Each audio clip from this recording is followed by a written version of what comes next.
God the Father by Valerie Winter, with Amanda Murray as Bee and Anthony Newland as the Reverend Hardy.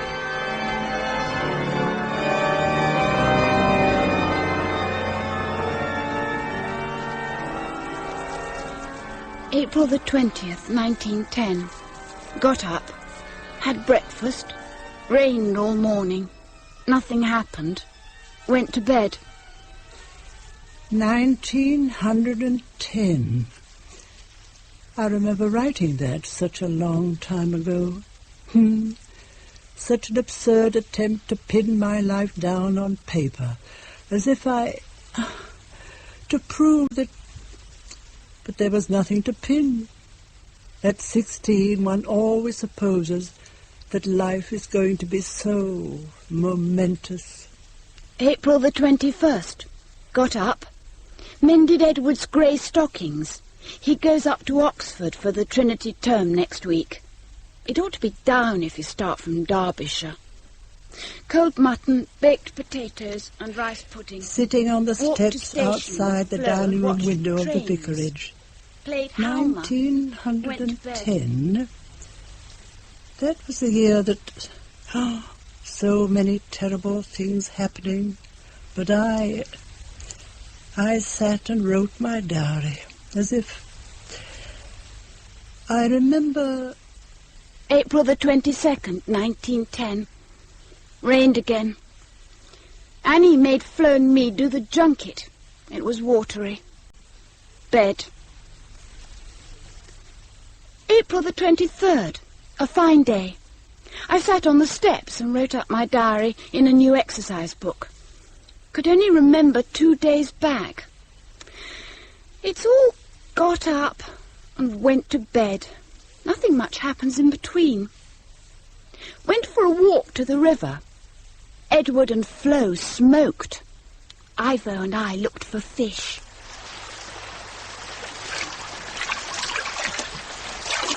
There's one, Bee, look. Catch him. You're not concentrating. Shh. There. In the pool. Near the bridge. It's huge. It's a trout. Where? There in the deep bit. Shh. Who did that? I did. Here comes another. What shall I hit this time? I nearly had him then. Leave him alone. Don't tease him. I'm going to try and hit that white boulder. Bee! You hit his leg. You did it on purpose. Of course I didn't. Come here. Let me see whether you've hurt yourself. I haven't hurt myself. You hurt me. Let me see. He's bleeding, Flo. It's pouring blood. You have hurt him. Well, I didn't mean to. Of course I shall tell Father. Oh, no, you will not. Lend me your hanky, Edward. Ow! Oh, dear. Did that hurt? It's too tight. Of course it's too tight. It's a tourniquet. Surely you know what a tourniquet is. The extent of your ignorance appalls me. It's too tight, Ivo, dear. Dear, silly little Ivo, in order to prevent you from losing any more blood. I should hate you to bleed to death on my account. Stop teasing him, Flo. Loosen the thing off. A joke's a joke. So it is. A joke is a joke. You're absolutely right. How very perceptive you've become. Such are the benefits of an Oxford education. What a silly fuss about nothing. It's only a graze. Shut your mouth, Bee. You look like a fish. Flo! It's getting cold. Well, what shall we do then? Shall we go home? No. I know. Let's go up to the manor and see if the Cardales have arrived yet. Heatherwick Manor. Always windy up there. Hideous old house. Oh, I can't stand up straight. The wind will blow us away. Very healthy. Good for the lungs. The gate's locked. And all the shutters are drawn. What? They haven't come. It would seem not. If I were Lady Cardale, I'd sell this monstrosity and spend all my time in London. I should live a very grand life in London. Is that your ambition? Ambition? I don't have ambitions. What a waste. Well, since they're not here, I shall explore. Bee, do you dare go right up to the house and look in at the windows? Do you be? Shall we? I don't know. Oh, I'd love to have a look round the back. Oh, please. It's trespassing. Of course it isn't trespassing. We're friends of the family. I'm certainly a friend of the family. I'll come. I'm not scared. Then you've no imagination. I have. Oh, very well. I suppose you'll have to do. Ivor and I are going. You two can wait for us here. Don't be long. I shall be as long as it takes. Come on, Ivor. Look, I think there's a sort of gap in the wall here. Oh, well, this is peaceful. Flo doesn't change, does she? She's always so uncomfortably full of energy. What does she do with it all? Nothing. Oh, God. If it were not for the prospect of collections at the beginning of term, I should be very glad to be going back up. I think in the summer vac, I shall join a reading party. And not come home at all? Oh, yes, for a week or so. To see you. If I can bear it. I should like... What? Oh, to be able to say, I think I shall do this, or go there, or I might do that, or not. There's nothing stopping you. Flo might go to London soon. How on earth is she going to manage that? She writes to Sylvia Cardale. They've been corresponding since Christmas. Sylvia wants Flo to go and stay with them in London for the summer. The idea is that Lady Cardale will ask Father's permission to take Flo back with them. I don't suppose for a moment that he'll agree. Although considerations of class may sway him, he may be too flattered to refuse. Will you be lonely if she goes? Of course you will. Yes. But there's always school. I like school. So you do. I came next to top in the examinations. Phyllis Bartlett beat me by 3 marks. She is very good at maths and advanced botany. At advanced botany? Good heavens, what a formidable young lady Miss Bartlett must be. At maths and advanced botany. When you're older, perhaps you could come to Oxford. I should like that. I think I should like to read history. But you have to be very clever to win a scholarship. Phyllis Bartlett's cousin won a scholarship to Newnham. I meant that you might like to come to the May Ball. Oh. Perhaps my last May Ball. I'm not very good at dancing. I trip over my own legs. Poor Bee. Well, never mind. You'll soon grow out of that. Out of what? You wouldn't really like to be one of these female undergraduates. Everybody laughs at them. They're very dull girls, very serious-minded and earnest. No fun at all. Some of the chaps boycott lectures because of them. The dons despise them too. They all wear spectacles and boots and dreadfully mannish clothes. Well, I couldn't go anyway. You can't do anything if you've no money. Money is what binds us. Or the lack of it. If I had money, I should set up as a gentleman farmer. I'm not really cut out for the professions, Bee. I've not got the brain. But I'd make a damn good farmer. We ran all the way back. I've torn my skirt on something. Oh, Bee, you should have come. It was terrifying. All those monster shapes lurking under white dust sheets. Flo said one of them moved, but it didn't move. It was a sofa. You could see it was a sofa. I was trying to frighten you, you horrible, literal-minded little boy. You are late. It's only 4:05. Therefore, you are late. Tea is at 4 o'clock. I require it to be at 4 o'clock, and I require you to be present. Yes, Father. It is surely little enough to ask of you. You may pour, Florence. Yes, Father. Well, I trust you all had a pleasant afternoon. Yes, we did. Very pleasant. We went... Now, come along, Beatrice. Help your sister. Pass that one to Ivor. Well, let me hear what you've all been doing. How have you been spending your time? We went down to the river. The river. Beatrice, your fingernails are filthy. You wash your hands. Put the plate down. Well? Since you appear to have nothing to say in your own defense, perhaps you will be kind enough to close your mouth. Go and wash, Beatrice. Wash yourself thoroughly. I'm not a clean child. April the 24th, Sunday. Got up early and went to communion. Matins. Edward played the organ. Ivo took his best snail to race along choir stall during sermon, won twopence because one of the tenors trod on Harold Preston's snail.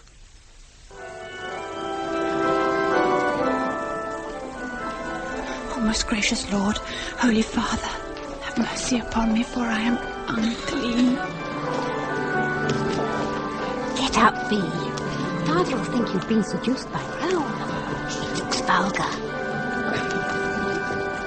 My father, processing alone down the aisle, past the pillar. Brass plate there now. Edward Arthur Hardy, 1891, 1916. Killed in action. Dearly beloved, let us pray. Our Father, which art in heaven, hallowed be thy name. Thy kingdom come, thy will be done.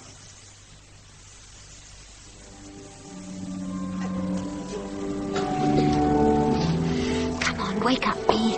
It's our turn now. You go first.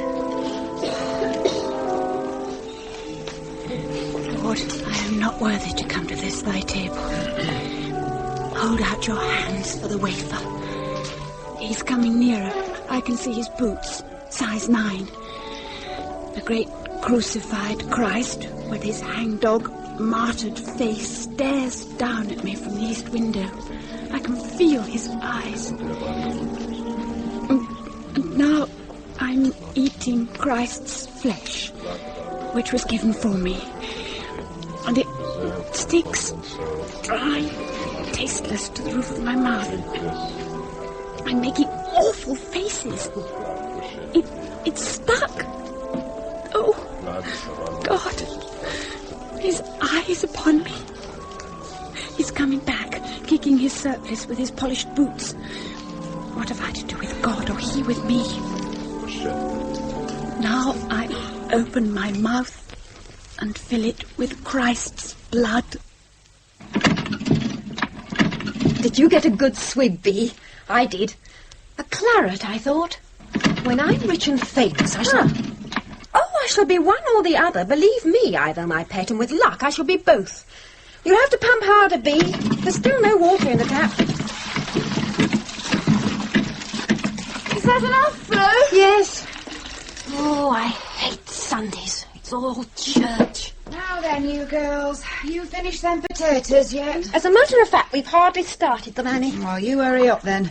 Come on, Miss B, you'll have to do something about yourself before morning service. Why is it always us? Why can't Edward peel the potatoes for a change? He's not entirely useless. I could do them. You are entirely useless. Yeah, that's enough of that, Miss Flo. The day a man in any house I have the running of peels a potato, that's the day I go down the pit. But it's not fair, Annie. Neither's a blackamoor. You can put them on to boil when you've done. Really? Father's coming. I can't hear him. Listen, he's coming down the hall. You are strange, Bee. I'm sure you must flinch every time he turns over in bed. Morning, Florence. Good morning, Father. Beatrice. Morning, Ivo. Beatrice. Beatrice, what are you doing? You have soaked the front of your dress. You must try to be less clumsy. I must speak to your headmistress. Perhaps a course in new rhythmical dance or some Swedish exercises. Very well, then go and tidy yourself at church. Yes, Father. I'm glad to see you engaged in such useful work, Florence. Peeling potatoes. You must all eat. But tell me, have you observed whether or not your sister always remembers to use soap when she washes? Of course she does.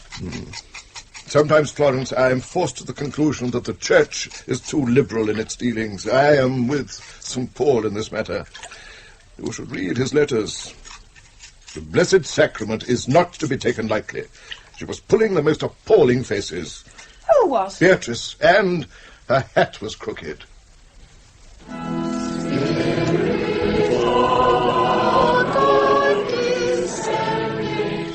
Look, Bee. The Cardales have arrived. Look, the Cardale pew. Sylvia's there, and Basil. Oh, God, please let it be all right about London. Look at Sylvia's hair, Bee. round. She's cut her hair off. It's all frizzy. Father's looking at us. Basil really is awfully good looking, don't you think? What? Yes. Oh. I wonder if Lady Carday will ask Father about London today. Short hair would suit me. You can do that sort of thing in London.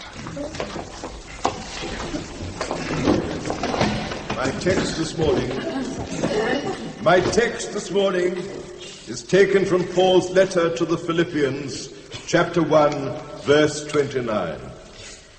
For unto you is given in the behalf of Christ, not only to believe on him, but also to suffer for his sake. Very soft and white. Not only to I was believe on imagining him, nails hammered but into also them. to suffer for his sake. Let us consider very carefully this morning, then, what it means to be one of those.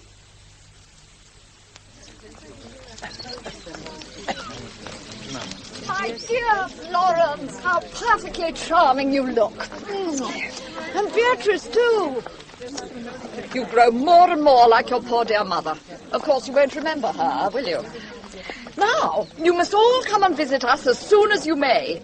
I want to have that very special word with your father, Florence. Thank you very much. Not at all, my dear. We're looking forward to having you. Henry? Yes, dear? Henry, they must come to tea. We must send the motor for them. Huh? Oh, yes, dear. Let me see. What about Tuesday? That'd be lovely. Splendid. And how's your poor dear father? Most interesting sermon, we thought, didn't we, Henry? Huh?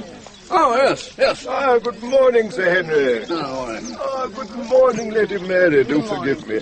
May I say what a pleasure it is to see you again. Thank you. well, now, good hunting this season, Vicar? Henry, the Reverend Hardy does not hunt. Doesn't hunt? Oh, Now, is everybody ready? Henry? Sylvia? Yes, Mother? Basil? Where's Basil? He and Edward went on ahead. Well then, my dear Vicar, perhaps you would escort me to the motor. We are so hoping that you do will like bring your beautiful hair, Sylvia. family to tea on Do you? Tuesday. Oh, awfully. It's very practical, of course. Yes. Long hair would be such a dreadful bind in prison, don't you think? You got my last letter. Yes. We'll talk about it on Tuesday. Has Christabel Pankhurst got short hair? No. well, now, young Beatrice, will you take my arm? You and I seem to be bringing up the rear, huh? My word, you are a tall girl. Take after your father, what, huh? Yes. Fond of hunting, no? No. We don't. We haven't. Oh, no, of course not. Silly of me. No stables. Pity. Tall girl like you. We're still in the schoolroom, what? Yes. No.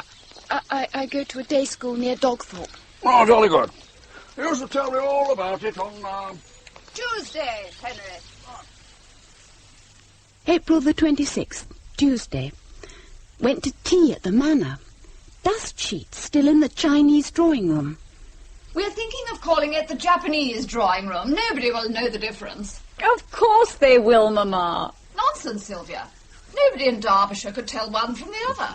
And everything Japanese is very comme il faut nowadays. Darling Mamma, nobody in Derbyshire will know that either, so what is the point? Do please sit down, all of you. Sylvia, dear, ring for tea. Righto. Now come and sit by me, Vicar. Thank you.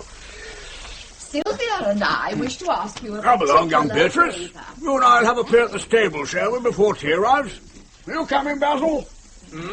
This, by the way, is the girl who likes horses. Vast, great girl, isn't she? Please. With a good strong pair of hands on her, too. Wonder if she could manage one of the hunters. What do you think, eh? And this beautiful fellow, this is Bucephalus. Is he very fierce? A bit nervy, but not fierce. He looks awfully fierce. You don't really like horses at all, do you? I don't know anything about them. I think they're very beautiful at a distance. You're right. They are beautiful. I have a statuette in my room, a bronze. I think I never saw anything so beautiful in my life. It's of a boy on horseback. You can feel the power of his thigh muscles. Oh, it's an exquisite thing. Why, I wonder, did you tell my father that you liked horses? I didn't. You seem to think that I must like them. Yes, of course. He would. You mustn't mind if he appears to be abominably rude. You should hear what he has to say about me. He considers an interest in the arts to be a feminine, trivial characteristic. Tell me, are you fond of paintings, Beatrice? I've never seen any, except for the print of the light of the world in Father's study. I don't like that. I don't like his face. Oh, you're so right. Sentimental trivialization. You must have natural taste. I, too, have an antipathy towards the pre-Raphaelites. I should very much like to show you some of the paintings which my more enlightened ancestors have collected. I'm making a collection... You're still there? I promise I won't let him put you on a horse. Oh, thank you. Come along, come along. They're all waiting for us. Come and have tea. You are all ready, then? Yes. And if your father absolutely refuses?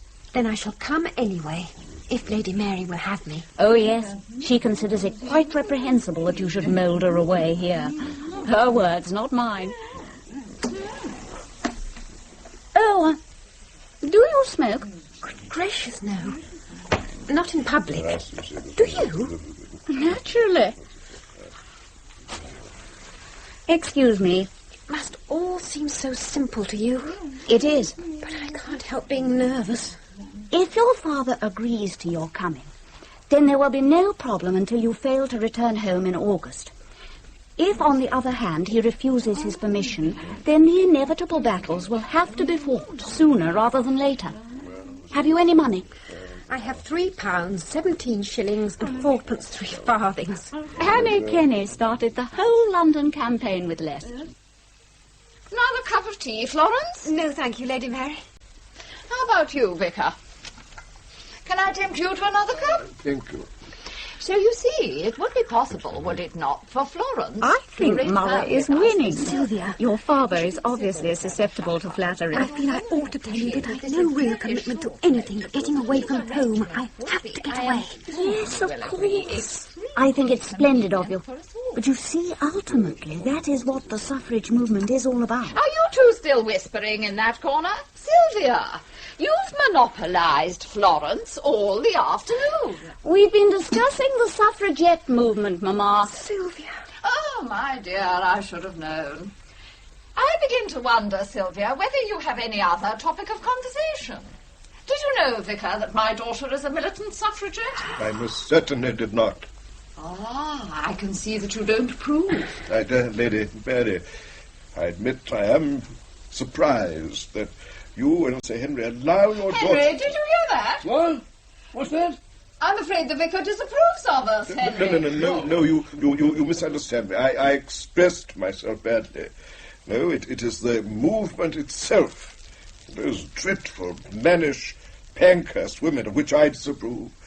On any more personal level, I would not presume.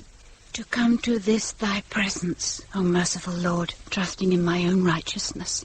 For I have sinned against thy holy law, and am no more worthy to be called thy son. But daughter, have mercy upon these my misdoings. Are you in bed yet, Miss Beatrice? No, Annie. Then put your dressing gown on. There's a good girl, and you slip down to your father's study. Miss Florence is already there. He wants to talk to both you girls. Come in, Beatrice. Sit down. Next to your sister. Beatrice, did you talk to Sylvia Cardale at all this afternoon?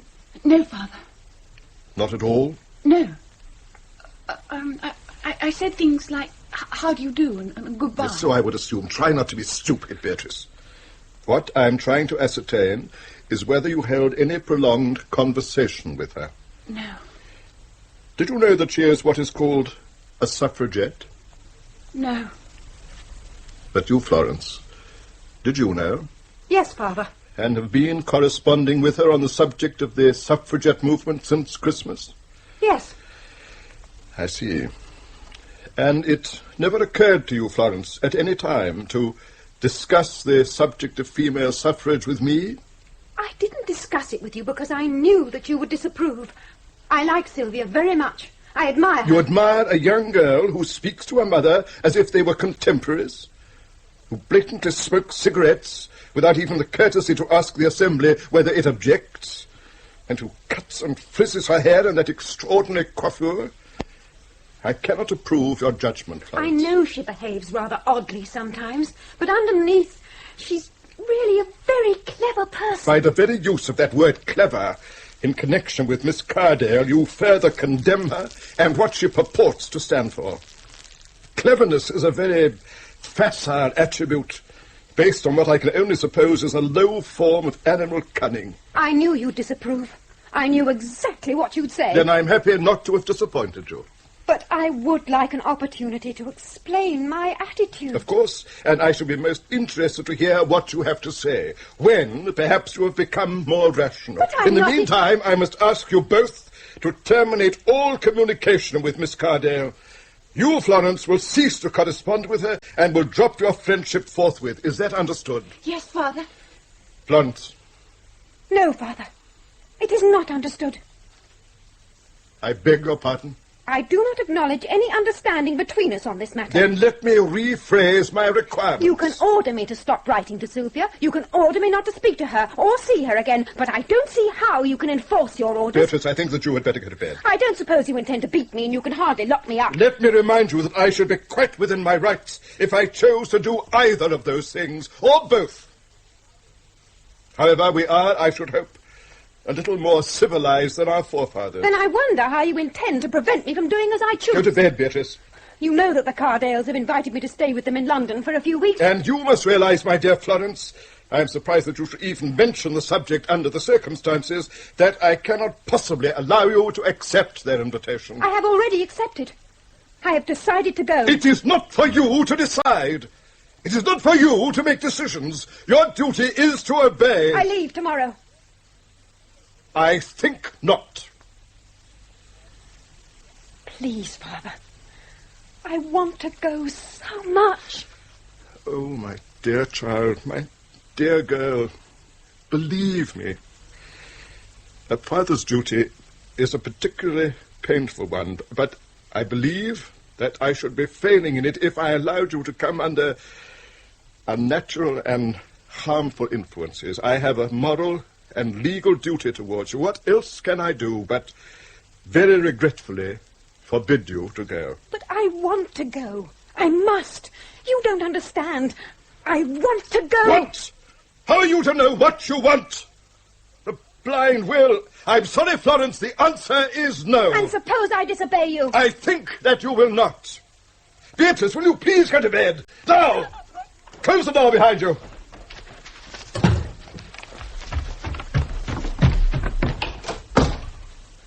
Please, God.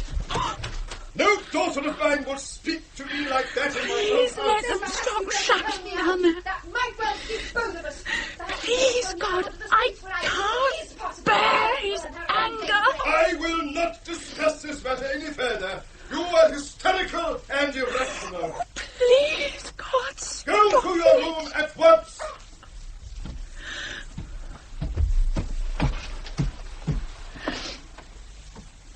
Oh, how I'll make him suffer.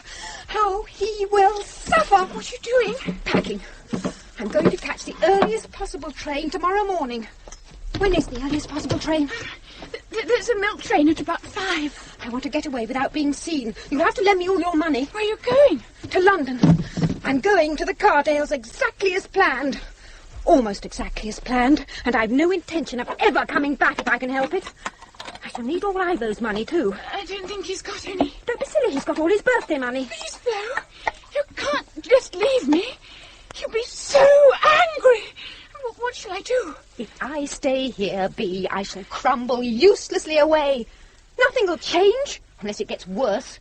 When you're older, you must get away too. You have to be selfish, Bee. It's not easy. And selfishness is ground into us from birth, but it does no good to anyone. Can I have your travelling bag as well? Bee, I'm going now. I daren't wait. I don't want to be seen. I'll write to you. I'll write as often as I can. It'll be all right. I'll make it all right. I'm sorry that I have to leave you, Bee, but one day when it's your turn, we'll have a little house together and no one will bother us again. Keep an eye on Ivo. Goodbye. I never heard her go. In the morning. For what we are about to receive, may the Lord make us truly thankful. Amen.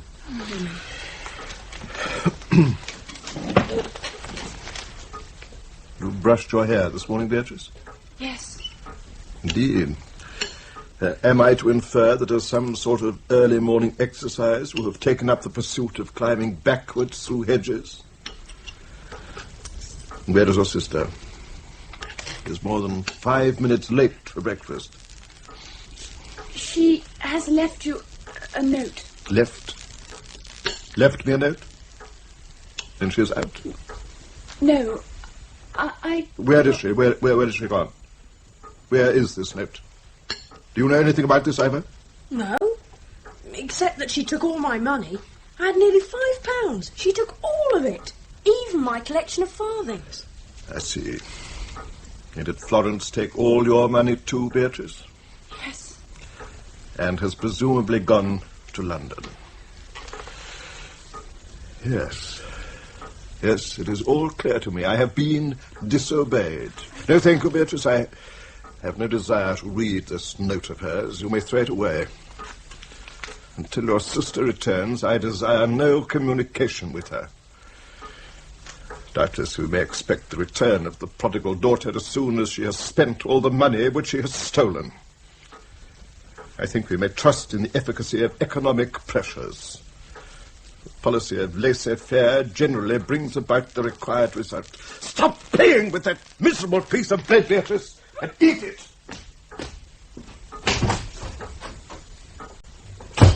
Crikey! Don't you want that bread? No. You've gone a horrible white colour. Horribler than usual. Where's Flo gone? To London. How long is she going to be away? I don't know. Perhaps forever. Oh, good! Oh, double good! Double, treble good! Ivo! Well, it is good. I'm glad she's gone. She's always trying to hurt me. I don't know why. I'm the only person who's any good, I suppose. You and Edward are too drippy. You go white and cry and things. I'm jolly glad she's gone. I hope she never comes back. Ever. Father's walking down the drive. What do you think he's going to do? He's walking very fast. Do you think he'll go to London and fetch her back? He won't do anything that might make him look a fool. No. Look at him. He's in a foul temper. Thank God I go back to school on Monday. When you go back to school on Monday, I shall be here all on my own with Father. Every weekend. Every evening. For weeks. April the 29th. I've been too busy to write. There is a lot to do. I have to help Annie. Nothing has happened. We haven't heard from Flo. Father won't talk about her. I walk about on tiptoe and try not to be noticed. We are to say in the village that she is visiting friends. I have been thinking about... Beatrice? Oh, yes. Oh, I'm sorry. What is that? What are you writing? This is some schoolwork. Ah, yes. Schoolwork. Yes, Beatrice, I've been wondering whether there is any point in your returning to school next week. I'm sure that you can use your time more valuably here. I have written to Miss Bennett Price explaining the circumstances and informing her of my decision. You mean that I've got to leave school? The woman charges exorbitant fees, and for what? I can see no particular advantage in your continuing your education. The house is full of books, which you may read if you so wish. But gracious, Beatrice, you are 16 years old. It's time that you undertook some of your responsibilities, both in the house and as my daughter in the parish. Which reminds me, I came to ask you if you would do something about the dead daffodils in the altar vases. In so simple and so brief a fashion, one's life can be turned upside down. I ran to the church to deal with the daffodils. O most gracious Lord and Father, turn not thy countenance from me. Standing there at the altar, underneath the glass Christ in the east window, mumbling my incessant prayers to a God who, God the Father, the Almighty. I got into such a muddle. His face, Father's face, the humble and humiliated Christ above me, offering the pattern. Well, if there was a God, and I did not dare doubt it, evidence of his existence was everywhere in those days, then he could have nothing but contempt for me, daughter of Eve, sinner, dirty, somehow the source of sin. Of course he would turn his countenance from me to hide his laughter. What are you doing? Shush! Ugh, what a stink.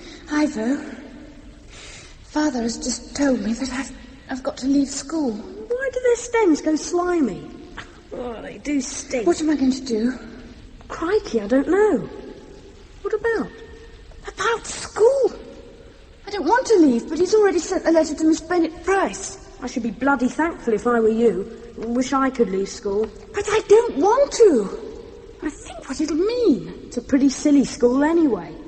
You can do exactly what you like all day now. You'll be absolutely free. Free? Do you believe in God, Ivo? No. Not even a little bit? Well, a little bit, yes. I wish I didn't. But Harold Preston and I are rationalists. Ivo, do you believe in human sacrifice? Perhaps I mean self-sacrifice, but that suggests that it's voluntary. You see, if you believe in God and in Jesus and all that, then you have to believe in sacrifice because it's part of the pattern. Oh. Flo said you have to be selfish. But if you are Oh, by chosen, the way, did you want to see our dissected rabbit? If you are chosen, do you have to submit? Let this cup pass from my lips, please. Do you want to? No. Don't know why girls are so feeble. I just thought it might interest you. It might cheer you up. Oh, not now, later. It won't wait. It smells vile already. Wish I could get hold of some preserving fluid. I wish Flo hadn't taken all my money.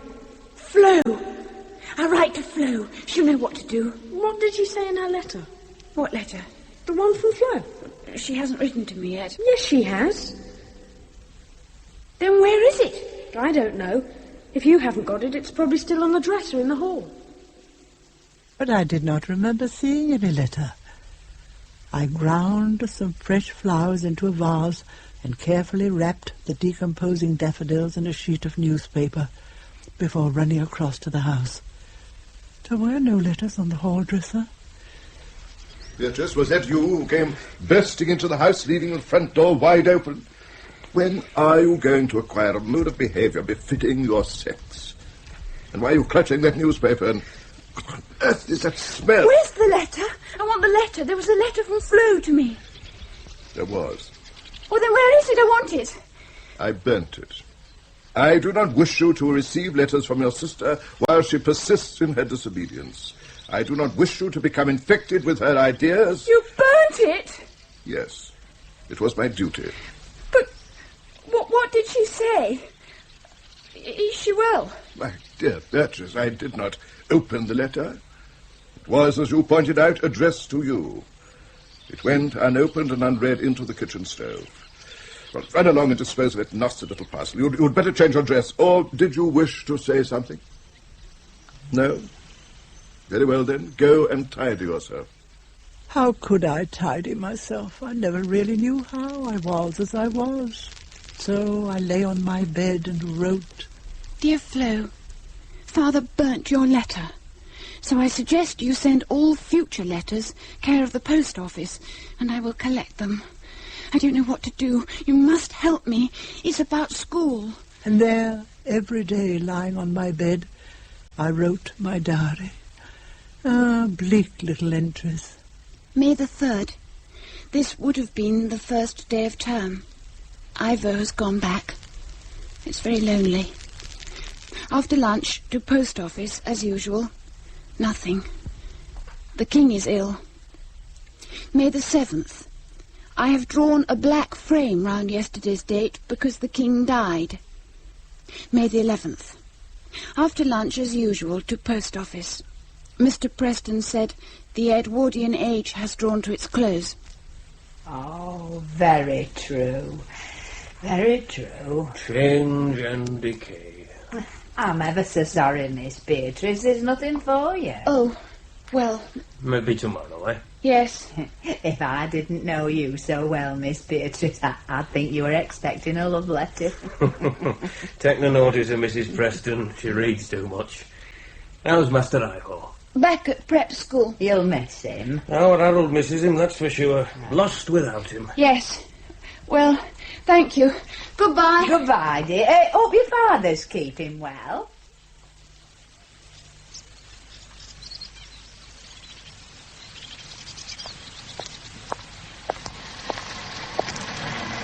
Hello? Beatrice? Beatrice Hardy? Can I give you a lift? You appear to be in a hurry. Oh, Mr. Cardale. Basil, please. Come on, climb in. I shall neither kidnap you nor assault you. There.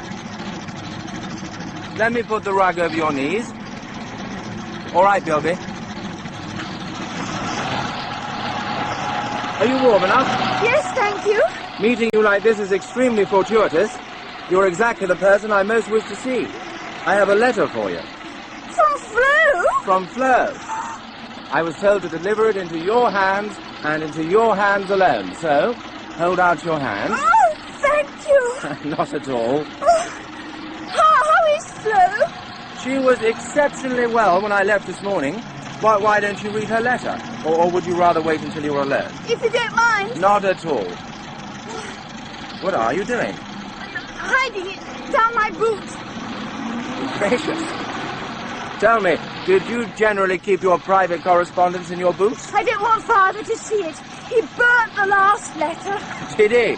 Well, I don't suppose he's taken Flo's flight to London particularly well. Not at all well. No. Well, you can understand that. He's a Victorian. He believes in the divine right of the paterfamilias. And why not? Mr. Cardale! Basil. Oh, yes. If I put myself in his position for a moment, I can well appreciate how badly it appears that my mother and sister have behaved. Could it be... Could you please stop the car? I think I ought to walk from here. Let me at least take you through the village. Oh, no, thank you. Stop here, would you, Bilby? People might see there's so much gossip. And you're afraid your father might hear of it? Is all this really necessary? I don't want to make him angry. I don't like it when he's angry. I don't know the word. He oppresses me. I am sore oppressed. You are what? I would like to please him, but I can't. I try to propitiate him.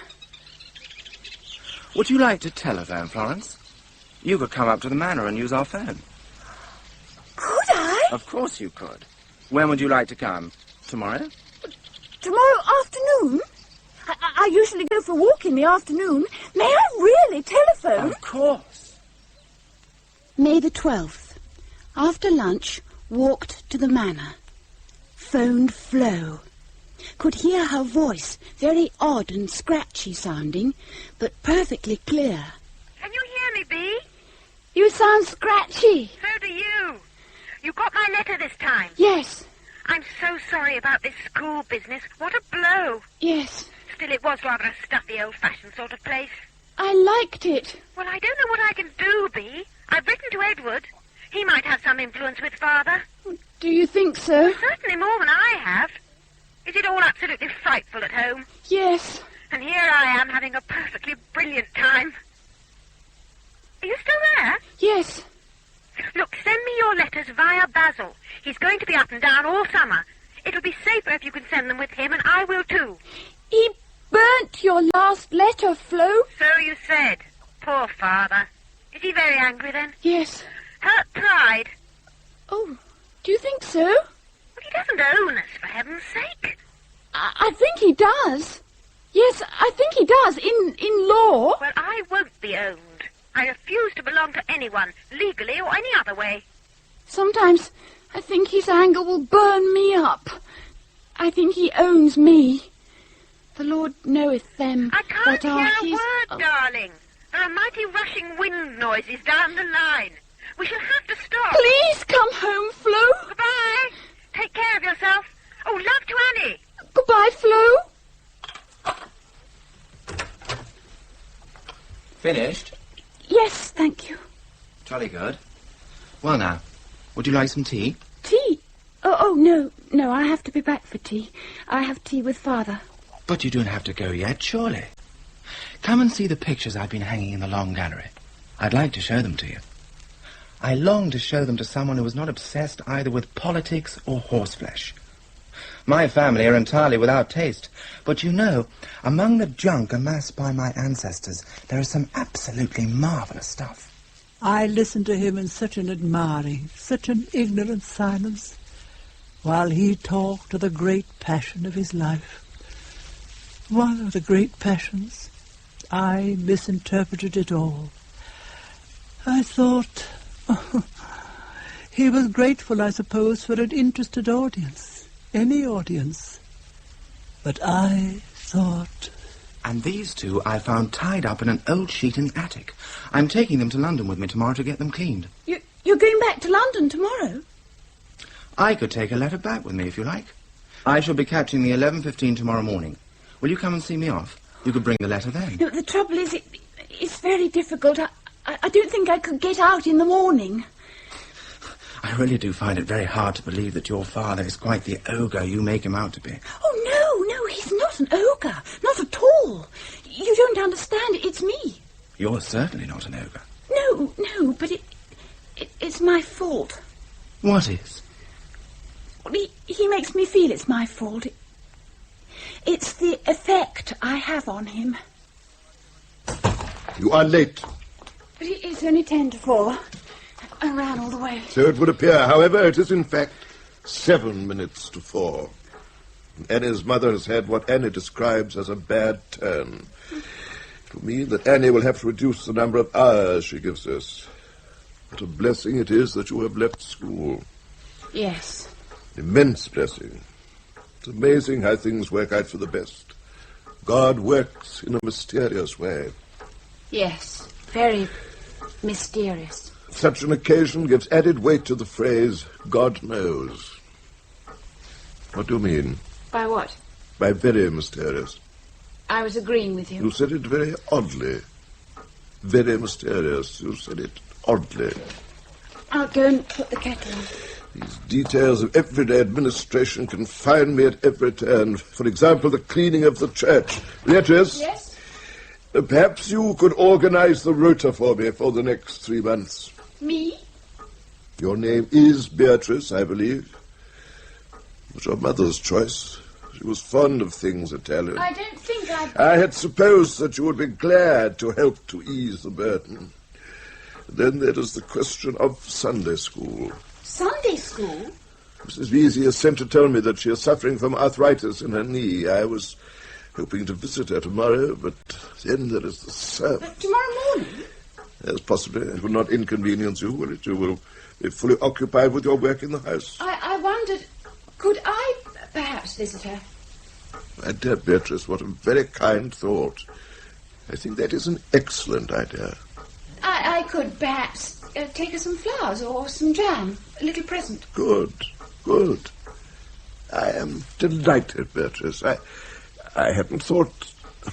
But never mind. Oh, excellent.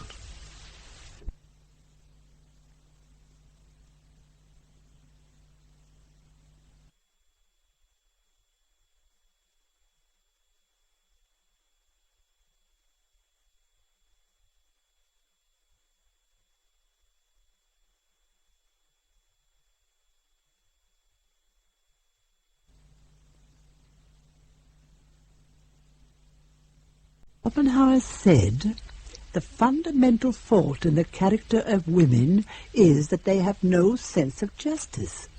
This arises from their deficiency in the power of reasoning and reflection, but is also partly due to the fact that nature has not destined them to be dependent on strength, but on cunning.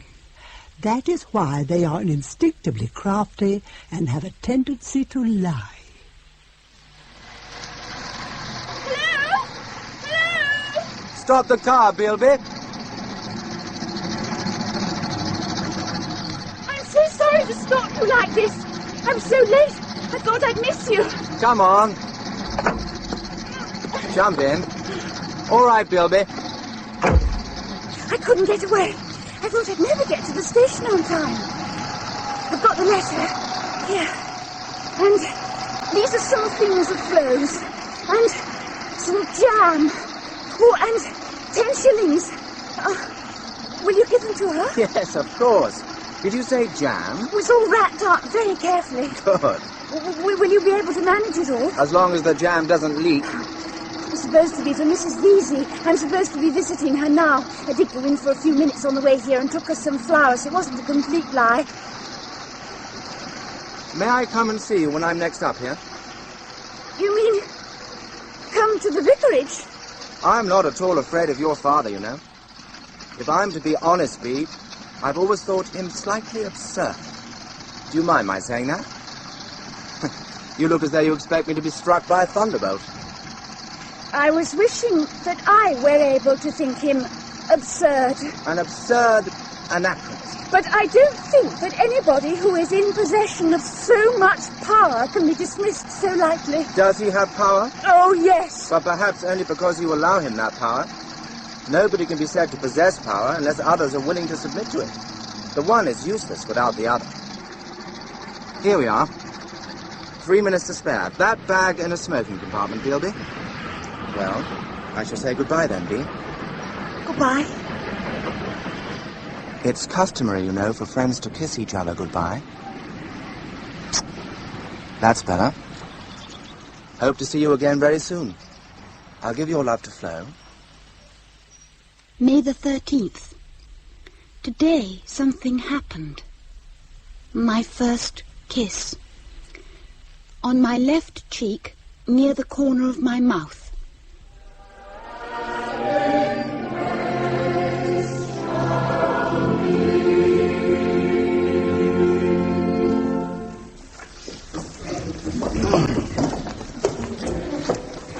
The text for my sermon this morning is taken from the second epistle of the Apostle Paul to the boy Timothy. Near the corner. Nevertheless, the foundation of God standeth sure, very gently, having this seal. The Lord knoweth them that are his. Me. And such a reminder is as necessary for us today as it was nearly 2,000 years ago. Potatoes, please, Beatrice. Thank you. You are not having any? No, thank you. Beatrice, I was talking to young Albert Bealby after Matins. Or rather, I overheard him in conversation with the other choir boys. I understand from what he said that Basil Cardale had been at the Manor for a few days last week. So I believe. You believe? He came partly on estate business and partly to collect some things for his mother. Ah, so in fact you do not believe. You know for certain. Yes. I understand that Albert Bealby's father works up at the stables and that he often acts as their chauffeur. Yes. Yes. You did not tell me that Mr. Cardale had invited you to drive with him and that you had accepted without having had the courtesy to ask me for my permission. Mr. Cardale offered me a lift since I had walked further than I had intended and was in danger of being late for tea. I see. The gravy, please. It was a kind gesture, which I could hardly refuse. Nor could I reasonably be expected to ask your permission before accepting. Thank you. Did he mention your sister? He said that she was well, I see. and that she intends to take up some sort of employment. She is learning stenography. Stenography? What nonsense is this? Understand me, Beatrice, that family has behaved abominably. The Cardales? I suppose they have presumed to pay for her lessons. They are deliberately encouraging her in her foolishness, deliberately undermining my authority. It is possible that Florence will make a great success of stenography. Am I to understand that she intends to support herself by these means? That she has some idea of staying in London? Well, let us see. Florence, of course, is quite incapable of enduring the hours and the conditions. A lot of girls do. Working-class girls, perhaps. That is different. It is no doubt an ideal occupation for them. But Florence was born a gentlewoman. It's her good fortune, and yours, that you were born into the higher levels of society where you are supported and protected and have no need to provide for yourselves. What happier position could there be? Your plate, please.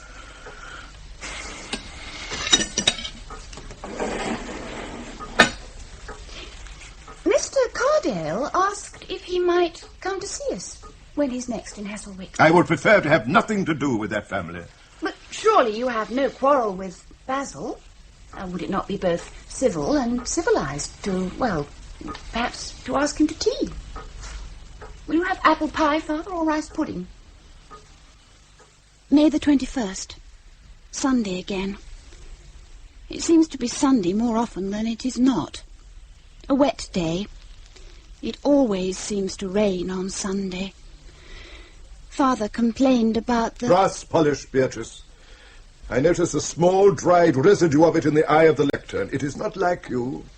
I rely on you for the efficient execution of the domestic trivia connected both with the house and with the church. These are your provinces. Yes. I cannot be expected to deal with dried brass polish. No, of course not. You look very well, Beatrice. You look less... Well, you look altogether more... Well, I am glad to see that your life so markedly agrees with you. You look very well, Beatrice, Father said. He meant that I was conforming to his idea of a daughter. Father reinforced in his position, and correspondingly God in his. June, July, August, such a summer, every day burning hot, brilliantly sunny. But was it? No, of course not. Of course it was not. It was a normal English summer. August the 24th, 1910. Edward came home today for a whole week. I took the dog cart to the station to meet him. He saw Flo when he was in London, where he stayed the night on his way up from Sussex. Ivo is spending the summer with a friend in Devon called Purbright Minibus.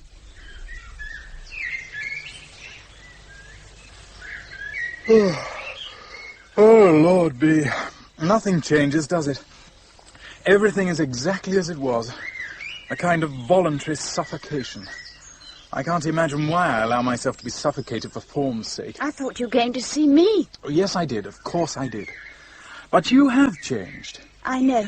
I barely recognized you. By the way, I met a friend of yours when I was in London. You know, of course, to whom I refer.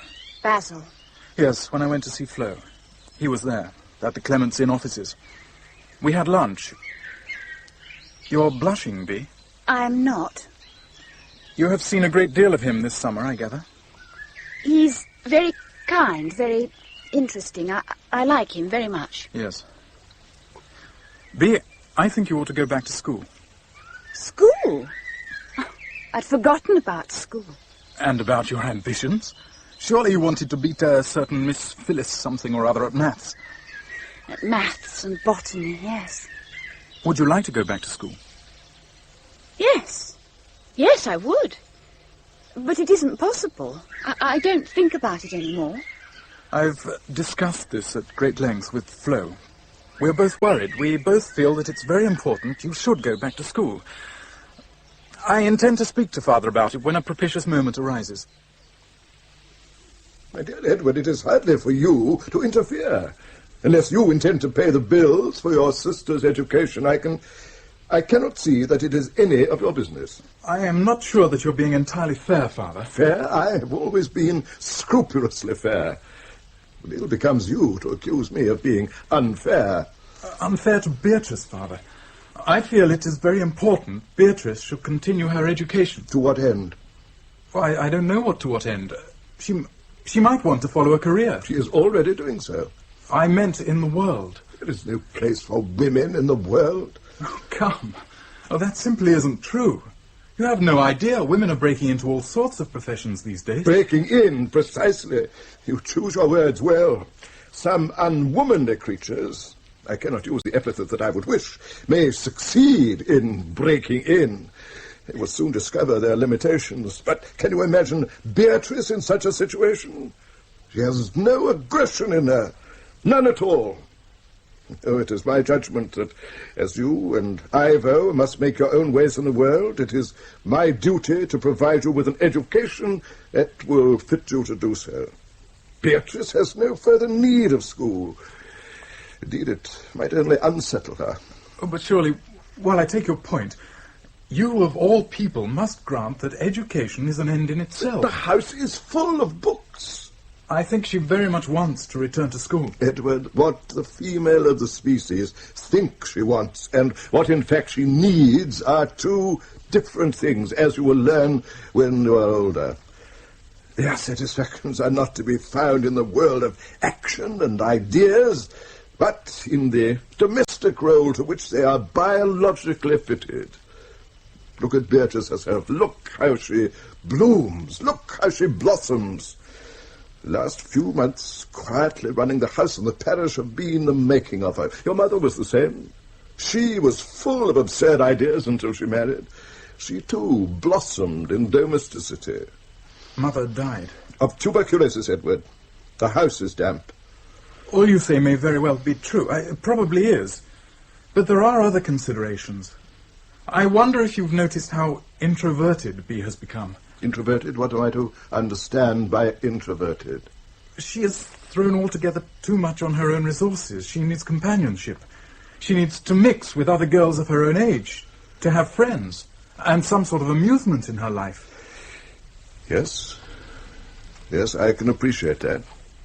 It must often be lonely for her with none of you at home. Well, I shall give the matter my attention. I do not care to be accused of unfairness by my own son. Well, now, tell me all about your reading party. Oh, it went very well, I think. I quite enjoyed it. By the way, I saw Florence when I was in London. Do you use the word quite in its absolute or in its relative sense? She has had her hair cut off. It rather suits... I prefer not to discuss Florence. I may say, however, that I had expected her to return before this. I don't think she is prepared to come back. Nonsense. If necessary, I shall go and fetch her. I think she, too, wants to make her own way in life. Then she has no right. What do they want, these women? We give them everything, and yet still they want. It is no satisfying them. They must be controlled. Oh, forgive me, Edward. I'm tired. It is not a subject I wish to pursue. August the 31st. I am alone again. Edward has gone to stay with a friend in York, and we shall not see him until Christmas. Ivo is still in Devon, and Flo still in London. She has her own room now. But I don't mind about being alone, because suddenly everything seems all right. I'm to go back to school this coming term. It's all arranged. But better than this, Basil is coming for the weekend, and Father has suggested we invite him for tea. September the 1st. I went up to the manor after a cold lunch. It's no good. I cannot write about today. Bea, how lovely to see you. I had begun to think that you weren't coming. I'd begun to think the same. I couldn't get away. Poor Anne is nursing her mother, so I had a lot to do this morning, and then the washing up. Let me take your hat. Oh. And your coat. Thank you. That will be for you. For me? Flo, she said she'd ring at about 2:30. You answer it. Hello? Who's that? Is that you, Flo? Bee! Yes. Oh, good. How are you? Very well, thank you. And you? Bee, darling, I want to talk to you very seriously. Is Basil there? Oh, do you want to speak to him? I can call him. No. I just wondered whether he was within hearing distance. Well, I don't think so. Good. Now listen, Bee. It's about... Well, Edward and I have been rather worried. Of course, probably now that you're going back to school... Next term. I'm going to work very hard, Flo. Only Edward said you'd grown up so much and seemed to have forgotten all about school. What I'm trying to ask you is how fond you've become of Basil. I would have thought that was my business. Yes, of course it is. Oh, dear. It's just that you and he seem to have become such good friends that we were rather afraid you might... Bee, it really would be an awfully good thing if you could involve yourself in schoolwork and make lots of friends. We were rather afraid you might imagine that you were falling in love with him. I am not imagining anything. Because we couldn't bear you to be hurt. Oh. Oh, I see. He's engaged to be married already? No. Well, not exactly. Well, he has a mistress. Good heavens, no. There is no need to laugh at me. Darling, I wasn't laughing at you. It's no good. I shall just have to tell you straight out. Basil is a homosexual. Oh? You don't know what it means, do you? No. It means that he doesn't like women. He likes me? Yes, of course he likes you. He likes you very much. But he can only fall in love with another man. I don't believe you. I'm sorry. Men do tend to like one another more than they like women. Yes, I suppose they do. Most of them want to exclude us from almost everything. I thought he liked me. He does. I'm sure he does. But you mustn't start hoping it... He won't. It'll just be friendship. I feel sick. Go back to school. Work hard and forget all about it. I feel betrayed. You should feel that you've been freed. Bee? Are you still there? Bee? Bee? Oh, I'm sorry. I'm so sorry. I thought you'd finished. I have. What's the matter? Are you ill? You look dreadful. No. I'm going home now. Bee, please, what is it? Goodbye. At least tell me what is the matter. Nothing is the matter. Where did you put my hat? In the library. All right. If you insist on going, then I'll drive you home. I would prefer to walk, thank you. And I would prefer it if you explained to me why you're behaving like this. What's happened, Bee? Flo told me you were... that you... I've forgotten the word. I see. I feel sick. Well, what she told you is perfectly true. But I cannot help what I feel. I shan't pretend to you that I'm ashamed, Bee. But I really am very sorry that it has upset you so much. What on earth made Flo feel she had to tell you that? Because she thought I... Please, may I have my hat? You still feeling sick? Yes, a bit. I'm sorry that that it disgusts you. It doesn't disgust me at all. Then why... I don't judge you. I'm not thinking about you. I'm thinking about me. I don't like being despised. You don't think that I despise you? Yes. Because of that? Yes.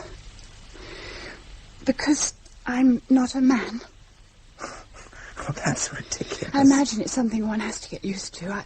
I ought to have got used to it already. I have grown up with it. It's even part of the teaching of the church. I can understand why you should prefer men. Anything that is not a manly virtue can safely be relegated to us. All the negative things. I've been brought up with it. Of course you prefer men. Who wouldn't? It was stupid of me to think that... But I don't like being despised. I'm sorry, Bea. It never occurred to me that you might think... Well, what I am, what I feel, has nothing to do with our friendship. I have truly valued that. What am I to do about your father's invitation to tea tomorrow? Do you still want me to come? It's of no consequence. No consequence whatever. Anyway, I'm going back to school soon. I'm going to try for a scholarship. I shall have a lot of catching up to do, so I shall be very busy indeed, extremely busy. Would you please fetch my hat now? Schopenhauer said, "It is only the man whose intellect is clouded by his sexual instinct who could give that stunted, narrow-shouldered, broad-hipped, and short-legged race the name of the fair sex. One would be more justified in calling them the unaesthetic sex." September the 3rd. Basil came to tea as arranged. A very awkward occasion. I felt very tired. Went to bed early. September the 8th. Busy getting ready for school next week. There is a lot to do. I'm glad to have so much to think about. I could take the hem down about 2 inches, but no more. We can move the buttons. So that's 2 new blouses. And you'll have to have some sort of bust bodice or some stays and stockings. And where's your school hat? Oh, in the wardrobe somewhere. Well, at least that should fit, unless your head's grown. You better go into Derby tomorrow. I'll come in and get the vicarage luncheon all laid out, and you can get the bits you need at Pritchard's. It'll make a nice day out for you. A nice day? Did I have a nice day? I bought, what did I buy? I bought a pair of pale violet stays. Beautiful. Lightly boned and trimmed with lace. Highly unsuitable. Ah, such a silly young girl sitting in the train on the journey home. I remember that. Basil Cardale, Basil Cardale, Basil Cardale. Sitting in the train, clutching my parcels, I remember that. Planning. What? My brilliant career, scholarships, a degree, a career in... I am Beatrice Hardy. I am nearly 17. On Monday, I shall go back to school, and I shall work to become someone of my own. Excuse me, miss. Mind out at way, dear. You're getting out or not? Sorry. Miss Beatrice? Miss Beatrice Hardy? Yes? Give me your parcels, miss. Ponytrap's waiting for you. Doctor sent it. It's the vicar, Miss Beatrice. He's been taken ill. This way, miss. Your father has had a stroke, Beatrice. Do you know what that means? Yes. He's in here. Mrs. Schofield has made up a bed for him. You mustn't cry, Annie. It's a shock, Miss B. Such a terrible shock. I didn't know Well, what to Beatrice, do. this is a distressing business. Your father has suffered a severe stroke. However, with careful and devoted nursing, he should make a reasonable recovery. I know that I can trust you to make a splendid little nurse. I go back to school on Monday. I'm afraid any thought of returning to school is quite out of the question. Your father is seriously ill. Yes. Why is he making that noise? Will he die? He has every chance of making a satisfactory recovery. He will get better, then? Let's hope so. We shall all be praying for him. I'll see you out, Doctor. No need, no need. I know my way.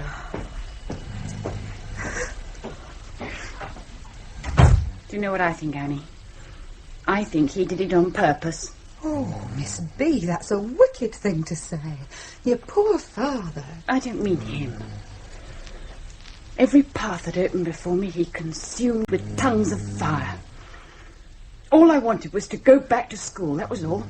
Seemed my only chance. I expect he's laughing now, Annie, up there, sitting up there and laughing at me and you and my mother. All the hundreds and thousands of us making quiet, obedient and loving sacrifices of ourselves. Now, you come along and sit down, dear. I don't like to hear you talk like that. Oh, Annie! There, it'll be all right. You see? You'll be better again in no time at all.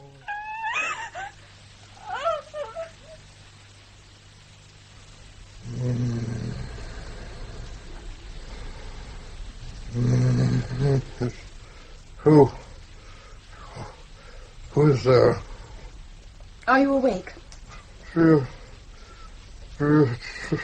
What? What are you trying to say? Who? It's me, Beatrice.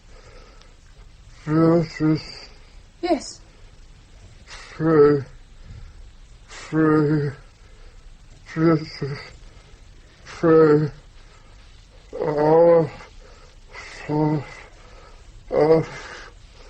Our Father which art in heaven. Our Father. No. Please. No. Our Father. Please. No, I've given up prayer. I will not pray to him. Go to sleep. Is he asleep? Yes. He looks much better, Miss B. Don't you think so? Yes. I rather wish he'd died. Beatrice. October the 12th, 1910. I have not written in this diary for several weeks. I have been too busy and too tired, and there has been nothing to write. Today, Father is going to get out of bed for the first time. He's going to try to walk to the chair by the window. Thank you, Beatrice. You have a strong arm, my dear. That will do very well. Let me put the rug over your knees. Can you lift your arm? There. You may tell Annie to bring my tea tray now. Annie is not here. Not here? Her mother is bedridden. She comes only when she can. Ah, yes. Yes, of course. I had forgotten. I find my memory, Beatrice, that day when I was taken ill. Yes? I received a letter from Florence that day. It came with the second post. Direction was typewritten. I did not associate the envelope with Florence.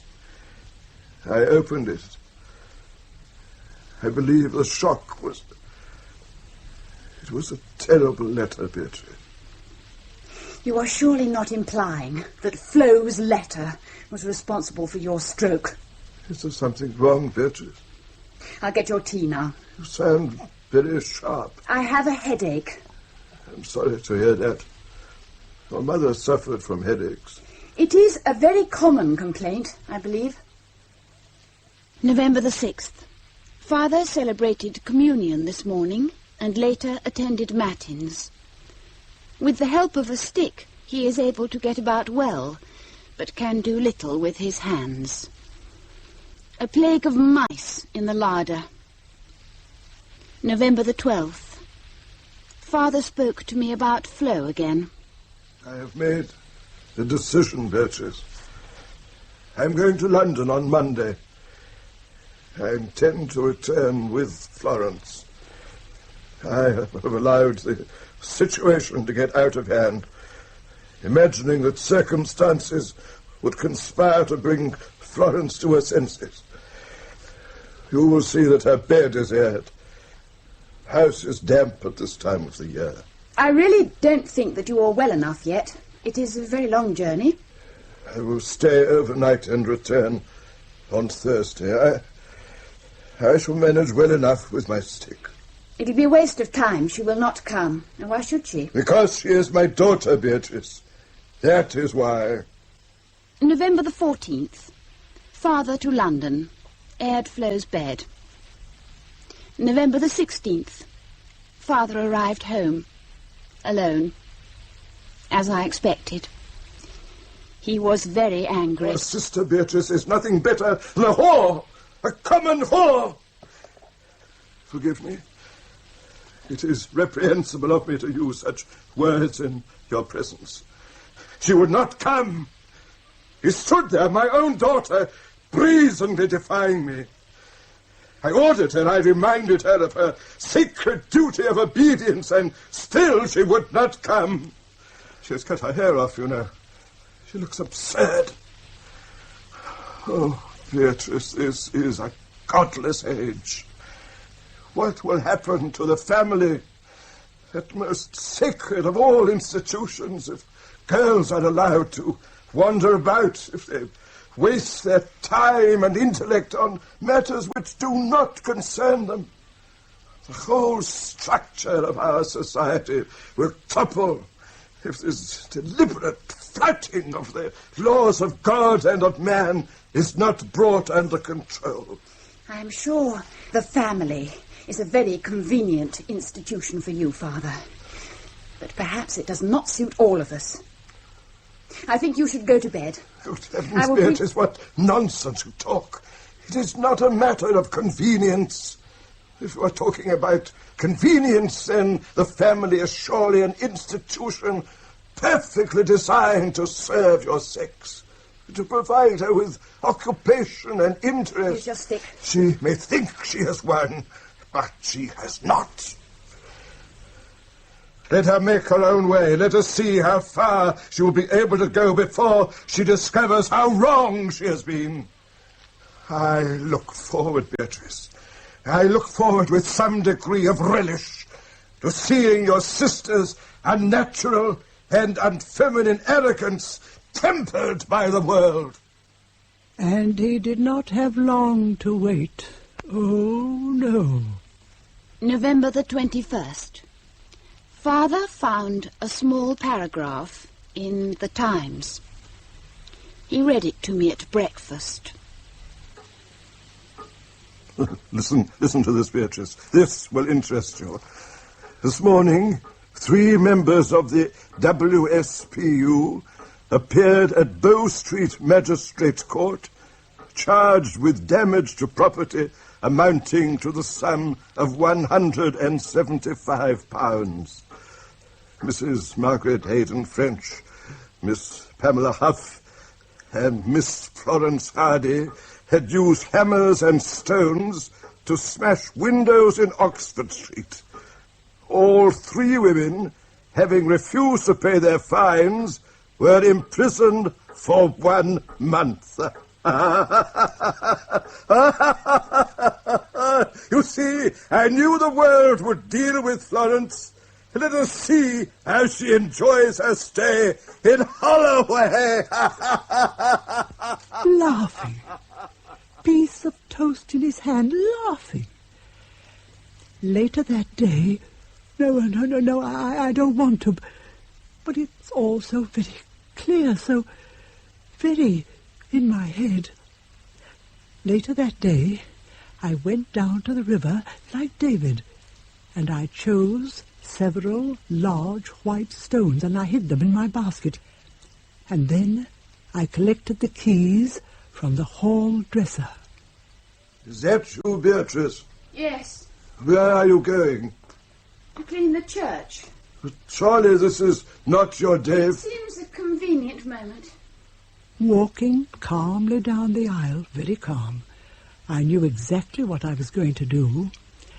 I put the stones carefully on the altar and looked up at the huge stained glass Christ looming over me. He had no right to expect such absurd behavior from me. I threw the stone at him, the biggest one, and another, and another. The noise terrified me. I was trembling. I was waiting for something to happen, retribution of some sort. Nothing. Silence. I remember the undamaged face of Christ stared down at me above the ruins of his body. A frenzy of destruction possessed me. I tore off the altar cloth, stamped the flowers into the carpet, hurled a silver candlestick at the pulpit, and then I took the communion chalice, from which every Sunday I drank the blood of Christ, and I threw it as hard as I could at the glass face. There!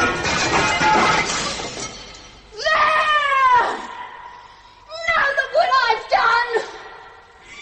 Now look what I've done to you! A terrible noise. Oh, but it appeared that neither God nor man was listening. A futile gesture. It was growing dark. I gathered up my dusters and went quietly back to the vicarage to light the lamps and prepare supper. November the 22nd, 1910.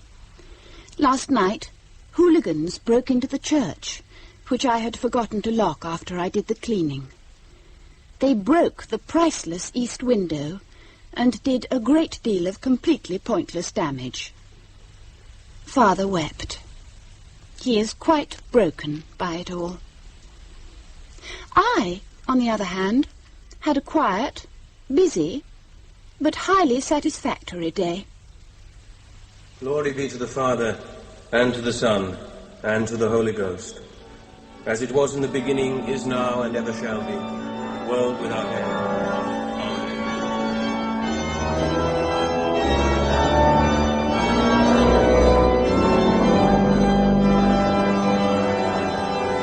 In God the Father, by Valerie Windsor, B as a girl was played by Amanda Murray, and B in her 80s by Gladys Spencer.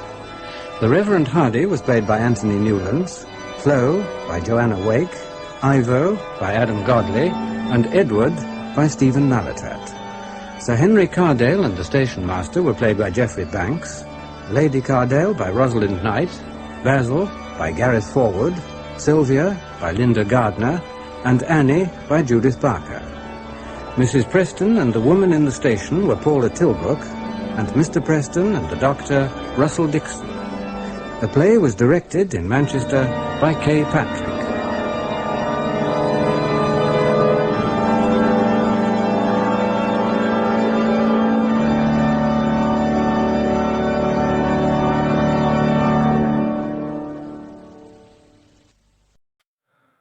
This world is endless,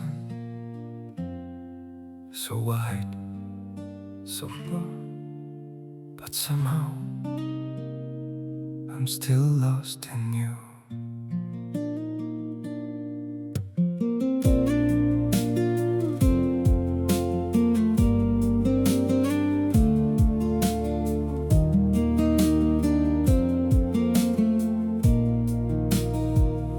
The streets are full of moving shadows, countless places I could go.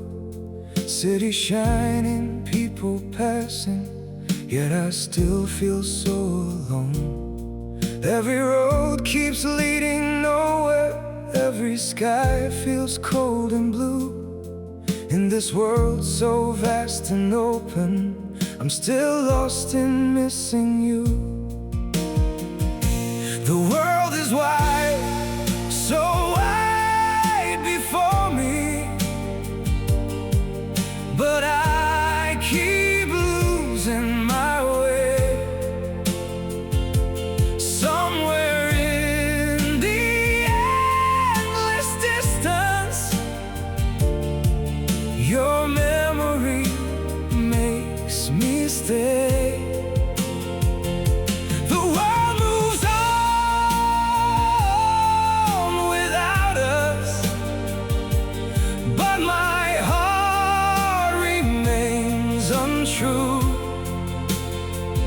For no matter where these feet may wander, I'm still lost in missing you. I have tried to outrun silence, tried to leave your ghost behind, but your name still echoes softly through the corners of my mind.